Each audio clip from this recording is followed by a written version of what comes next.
So recently, Jon Stewart interviewed Oklahoma State Senator Nathan Dahm. During this interview, there was an 8-minute segment where they talked about guns.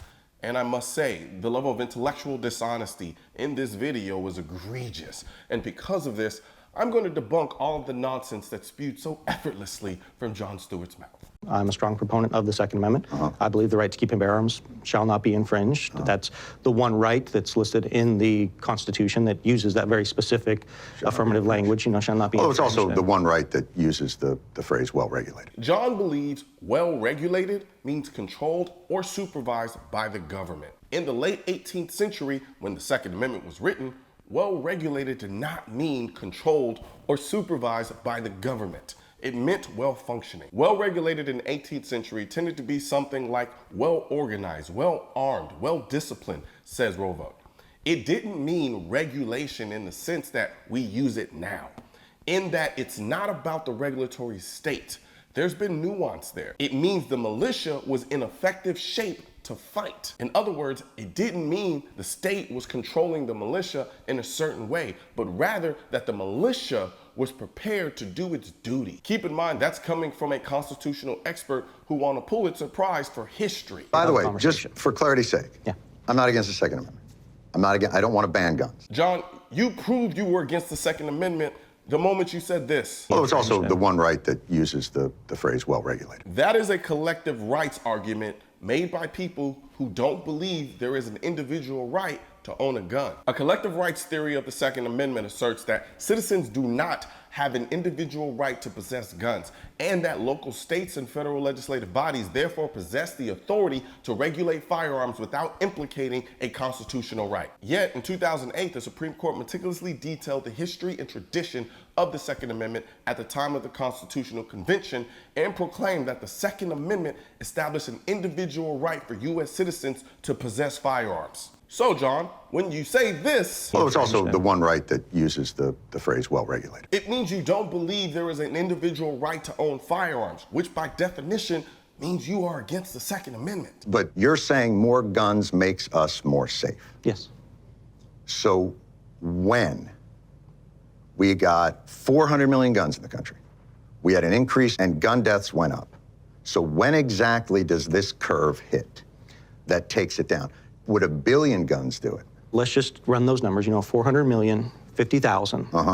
You're talking about less than a fraction of not even 1%, of 1/100%. But it goes up, not down. So your argument is backwards. But if you want, okay, so let's come up with a solution. Okay, so one of the issues, a contributing factor, again, I believe it's the individual that is the problem. So your solution to that is give them more guns. Actually, Jon, the argument isn't backwards, because in 2022, the number of gun homicides actually went down. Over 60% of that 40 to 50,000 gun deaths number is self-inflicted, not homicides. There were 20,138 actual gun homicides in 2022. Jon is trying to use self-inflicted gun deaths to pad the numbers for shock value. It is not that these types of deaths don't matter, they just don't belong in the gun violence conversation. Because we don't call someone using a tall building to remove themselves from the world gravity violence. As for when did more guns make us more safe, we can start in 2007 when the National Crime Victimization Survey, conducted by the Bureau of Justice Statistics, estimates that between 2007 and 2011, there were about 235,700 instances of firearm use by victims of violent crimes for self-defense purposes each year. Then there's a study from the Journal of Criminal Law and Criminology that estimated that firearms are used for self-defense purposes between 1 million and 2.5 million times a year in the United States. And since gun proponents like yourself love to talk about feeling safe, a survey conducted by the Pew Research Center in 2017 found that 48% of gun owners said that they owned a firearm for protection, and 66% of gun owners said they believe having a gun makes them safer. No one is saying we need to give more guns to criminals. We're saying stop trying to take guns away from the good people or making it harder for good people to have guns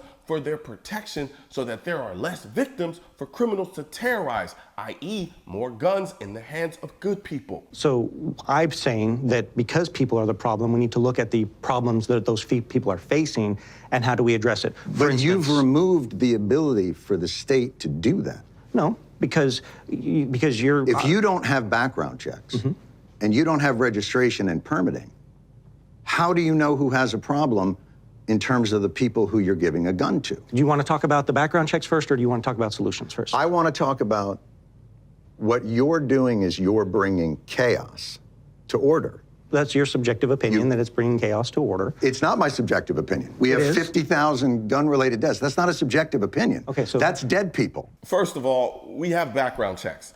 Anytime someone buys a gun from a dealer, you have to get a background check. How many times do we have to say this? And how many times are you gonna keep pushing this lie? Damn near all of the recent mass shooters went through a background check to get the gun that they used. And the Bureau of Justice Statistics reports most of the firearms used by prisoners during the commission of their crimes were stolen either by the crook themselves or bought from someone else who had stolen it. John is acting like legal gun owners are just selling guns to criminals all willy-nilly without background checks. Yes, there are straw purchases, but straw purchases are already illegal. I can't even go into a gun store and say that I want to buy a gun from my mom. They wouldn't let me because it's illegal. As for gun registrations, they don't stop gun violence. At best, a gun registration may tell you who the gun was registered to after the shooting, but they don't prevent the access to the firearm in the first place, nor do they prevent the shooting in the first place. You think a criminal is going to register a stolen gun? The only real value of a gun registration is making it easier for the government to confiscate our guns.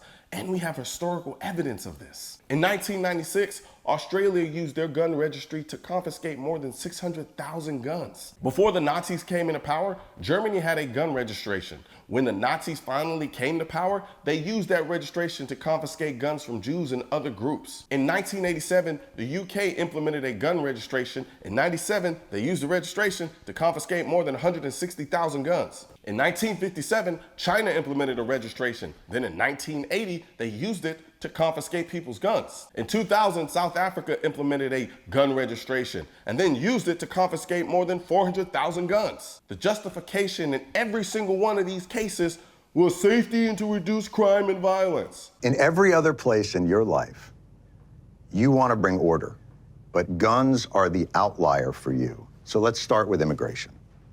You want registration, maybe a wall, maybe not a wall. Why do you want that? Well, one of the reasons is because the fentanyl crisis. Right. I mean, okay, but... And you don't know when it's coming across. So what do you do? But the fentanyl crisis is twice what the gun death crisis is. Okay, so until the gun crisis gets to the fentanyl level, not until it. You don't want to bring order. No, not until it. But do you see my point? If we're going to talk about protecting lives, that's a larger issue in America than guns is. If we're talking about individual lives of ways that they can be protected, loss of life in America, there's loss of life through fentanyl. There's loss of life through obesity. The obesity crisis in America costs 6 times the number of lives as guns. Right, and so, you're the guy saying, you know what would help this? Ice cream. No. Well, John, according to the National Conference of State Legislatures, there are over 20,000 gun laws at the federal, state, and local levels in the U.S. But you keep saying order like we don't have gun laws in this country. John, there's too much order because the order we have and the order you're proposing only make it harder for law-abiding citizens to get guns. They don't stop criminals. Over 60% of gun deaths are self-inflicted. They're not using illegal guns. And the only way to stop that kind of gun death is to either deal with the underlying issue or ban everyone from owning guns. Jon Stewart is giving me very serious statist vibes, i.e. the belief that most or all political power should be centralized in national governments. Remember, he doesn't believe you and I have an individual right to own guns. He believes only the government should have guns, which is common in a lot of elites. But he can't say that out loud. And one thing you have to remember is that Jon Stewart is a comedian. Anytime a comedian gets stuck during the intellectual conversation, they'll typically deflect by making a joke that radically oversimplifies the point in the conversation. Joe doesn't want to talk about the opioid crisis or the obesity crisis because those numbers would make this whole discussion about gun violence laughable. But as I pointed out earlier, there are more people using guns to save lives than there are criminals using guns to take lives. But John doesn't want to have that conversation. So, you know what would help the problem that we're facing with firearms? What? The fatherlessness crisis that we have in America.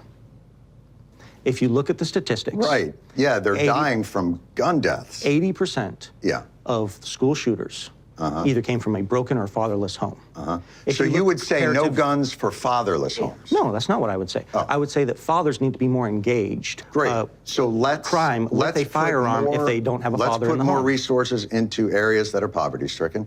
All for it. And into fatherlessness, and that's something that we're doing. But why, in Oklahoma. with guns, are you against bringing order? Jon Stewart's reaction to the senator when he tries to have a conversation about the underlying issue that may be causing a lot of the real gun violence in this country is very telling. He literally smirked at the idea that fatherless homes may play a part in the gun violence in this country. And then watch how dismissive he is about dealing with the underlying issues of inner city gun violence. Why would you gloss over that? Is this conversation not about finding a solution, or is this just about pushing an agenda and playing political gotcha? If you clearly acknowledge that there is a real underlying issue creating this problem, why would you not want to focus in on that? When you were fighting for first responders and veterans, you didn't just gloss over the real issues. As a matter of fact, you made it a point to stand on it over and over and over again. But what's crazy is you want us, the people, to depend on the same government for our safety that you initially had to fight because they initially blocked your PACT Act. Been here a long time. Senate's where accountability goes to die. These people don't care. They're never losing their jobs. They're never losing their health care. I'm not against bringing order. You are. You're also making it less safe for cops and for people. When the police go to a domestic call, it's the most dangerous call they can go on. In your world, if they knew that there were firearms in the house, that's a safer call. Is that what you're saying? No, because police... Because why? Because police treat every situation as a potential... But more guns makes us safer. So why don't, when the police go to a house filled with guns, why don't they breathe a sigh of relief knowing that this Second Amendment that shall not be infringed is being exercised so fruitfully in this home? So wait. Let me get this straight. So essentially what Jon is saying is that in order for police, i.e. the government, to feel safe from people, the people shouldn't be able to own guns. What else could he possibly be saying? You see, if you let people talk long enough, they'll expose their true intentions. He doesn't want individuals owning guns. Does the safety of the people not matter when instead of a cop showing up to their home at night, it's a home invader trying to kill them? Do you think they feel safe knowing they can't defend themselves from a home invader because Jon Stewart wants the police to feel safe more than he wants you to actually be safe? Are you familiar with the 39-year-old woman in New Jersey? I'm familiar with a ton of anecdotes. Yeah, no, I'm asking you a simple question. This is not an anecdote, When Jon. the police this actually happened. Go to a house... She had a restraining order on her ex-boyfriend. I of can an run individual. through I know, we can both run through hundreds and that. hundreds of examples of women killed by their domestic partners by guns that were not taken away through the lessening of red flag laws. You're pivoting to anecdotes. No, this is not anecdotes. What the police say. The reason why Jon Stewart doesn't want to talk about the story is because he wants to be able to put up victims of gun violence, but doesn't want to present the victims of gun control. The senator is trying to tell you the story of Carol Bone. She had a restraining order and security cameras, but nothing was enough to save Carol Brown's life from a bitter ex-boyfriend who came to her house and stabbed her multiple times until she died. Carol knew the only way to protect herself was with a gun, but she was still waiting for her permit to be approved long after New Jersey's 30-day waiting period had passed. If we had gun registration, if we were able to track purchases, they have a technology that every bullet would be stamped with an individual like a fingerprint. If we had an ATF that wasn't defunded, we would be able to enforce gun laws more effectively, and we would be able to solve gun crimes more effectively.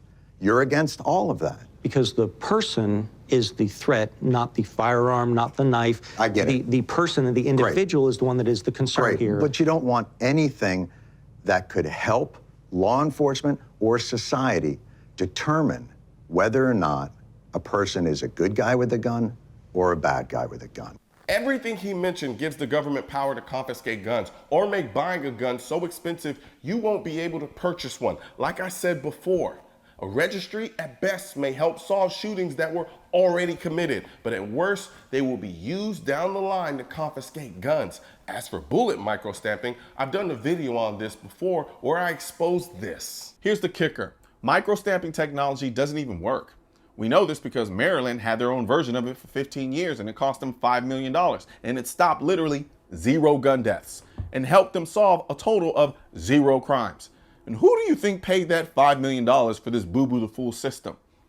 The people of Maryland. It's about making gun ownership so expensive, so tedious, so arduous that you won't be able to do it. And they can say, we didn't ban guns, they just couldn't meet the requirements.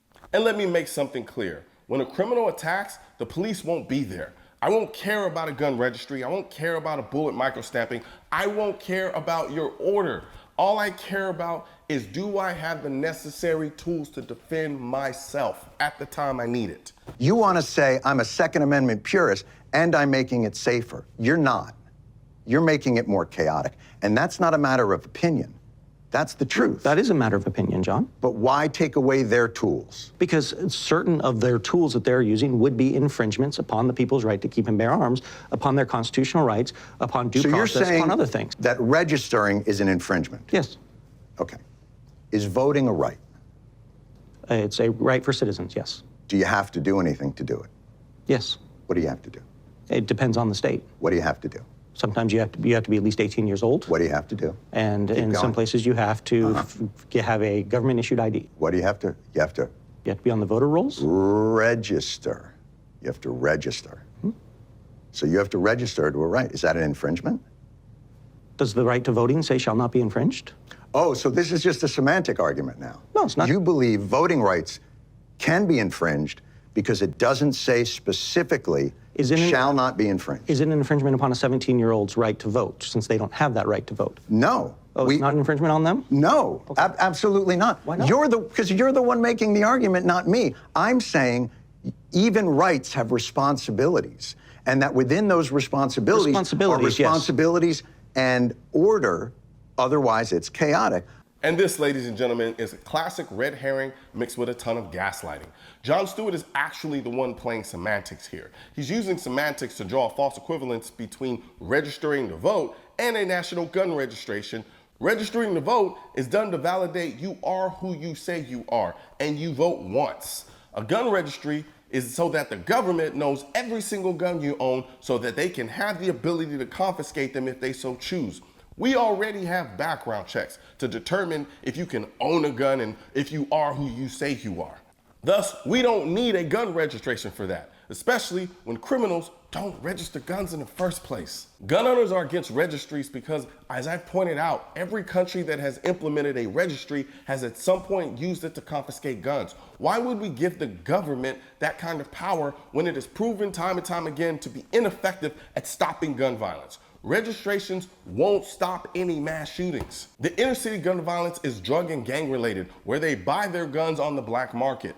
Registration is not going to stop that. So we'd literally be giving the government a database with only legal gun owners, while the criminals are running around with guns no one knows about. So please explain to me, how does that save lives? The government does have a responsibility in certain instances to What's protect the children. leading cause of death amongst children in this country? And I'm going to give you a hint. It's not drag show readings to children. Correct, yes. So what is it? I'm presuming you're going to say it's firearms. No, I'm not going to say it like it's an opinion. That's what it is. It's firearms. More than cancer, more than car accidents. And what you're telling me is you don't mind infringing free speech to protect children from this amorphous thing that you think of. But when it comes to children that have died, you don't give a flying fuck to stop that because that shall not be infringed. That is hypocrisy. The most dishonest thing pro-gun control people do, and Jon Stewart just did, is label anyone who doesn't agree with their idea of a solution to gun violence as someone who doesn't care about dying kids. Keep in mind that that stat about the leading cause of death for children being firearms is savagely misleading. The study where Jon likely got that stat considered anyone from 1 to 19 years old as a child or adolescent. Last I checked, 18 and 19-year-olds aren't considered adults. 13 and 17-year-olds are teenagers, not children. And it's those teenagers that are engaging in the inner city drug and gang violence that make up the vast majority of gun homicides in this country. Jon wants you to think that all these little kids are grabbing guns and shooting each other. Negative, ghostwriter. Those numbers are driven by inner city violence by teenagers and young adults using illegal guns they acquired by stealing or bought on the black market using drug money. Look, I'll be the first to say it. This senator is not exactly a shining beacon of who should be having this conversation about guns with Jon Stewart. But of course, Jon is going to cherry pick his opponent. The gun control lobby does it all the time, and they will continue to do it because it's not about having a conversation where we can find solutions. It's about having a conversation to push an agenda, which is why Jon will never have the likes of me on his show to have that conversation. But because I'm such a nice guy and I care so much about making sure that Jon understands how important this issue is and how much gun control doesn't work, right now, if you go into my store, shop.mrcolionnoir.com, you will get 15% off of all of our defund gun control merchandise. I'm talking hats, shirts, drinkware, you name it. 15% off whenever you use the code Jon Stewart on shop.mrcolionnoir.com. So somebody send this video to Jon Stewart and let him know he has a special code. You also have a special code too. Jon Stewart at shop.mrcolionnoir.com. You get 50% off, 15% off of all of our, defund gun control. Because as I've said before, multiple times, gun control is not free. It is not cheap. It is expensive. All of these laws and applying these laws and enforcing these laws aren't going to come cheap, and guess who has to pay for it? EU do, and they don't even work. So let Jon know. He has a special code. He can get on there, he can get a t-shirt, he can get a hat, and then if he really wants to have that conversation, we can get on and have that conversation too. We talk a lot about empowerment in this country, except for when it comes to the Second Amendment. However, I can't think of anything more empowering than having the most effective tool to protect you and your family. So help me spread this message by liking and sharing this video with everyone you know. And don't forget to subscribe and leave a comment, because the Second Amendment, when it said militia, it wasn't talking about the government. It was talking about you. Also, if you want to know where to find the I'm the Militia shirt and merchandise, click the I'm the Militia link in the description section of this video. And don't forget to subscribe to the channel. And most importantly, make sure you hit that bell symbol.